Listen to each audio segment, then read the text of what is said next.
ছাত্রছাত্রীদের জ্ঞানার্জনের পাশাপাশি ক্রীড়া এবং অন্যান্য সহশিক্ষামূলক কর্মকাণ্ডের মাধ্যমে যোগ্য নাগরিক হিসেবে গড়ে ওঠার উপর গুরুত্ব আরোপ করেছেন যুব ও ক্রীড়া উপদেষ্টা আসিফ মাহমুদ সজীব ভূঁইয়া। আজ রাজধানীর রেসিডেন্সিয়াল মডেল কলেজে নতুন বাংলাদেশ গড়ার লক্ষ্যে আয়োজিত তারুণ্যের উৎসবে এসো দেশ বদলাই পৃথিবী বদলাই শীর্ষক ক্রীড়া, চারু ও কারুকলা এবং দেয়াল পত্রিকা প্রদর্শন উদ্বোধনী অনুষ্ঠানে তিনি এ গুরুত্ব আরোপ করেন।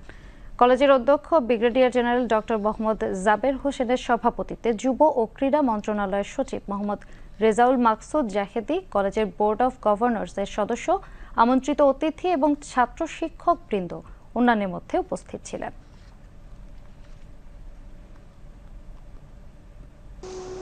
আমরা তারুণ্যের শক্তি দেখিয়েছি। আমাদের সামনের চ্যালেঞ্জ নতুন দেশ গড়ায় তারুণ্যের মেধা, মনন এবং সৃষ্টিশীলতার মাধ্যমে অংশগ্রহণ এবং নেতৃত্ব দেওয়ার।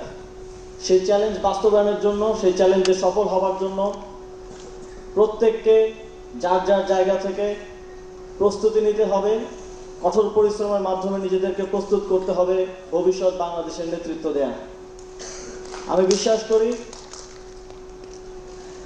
ঠিক যেভাবে রেসিডেন্সিয়াল মডেল স্কুল অ্যান্ড কলেজের শিক্ষার্থী ফারহান ফায়াজ জুলাই গণঅভ্যুত্থানে শহীদ হওয়ার মাধ্যমে এই জুলাই গণঅভ্যুত্থানে অবদান রেখেছেন,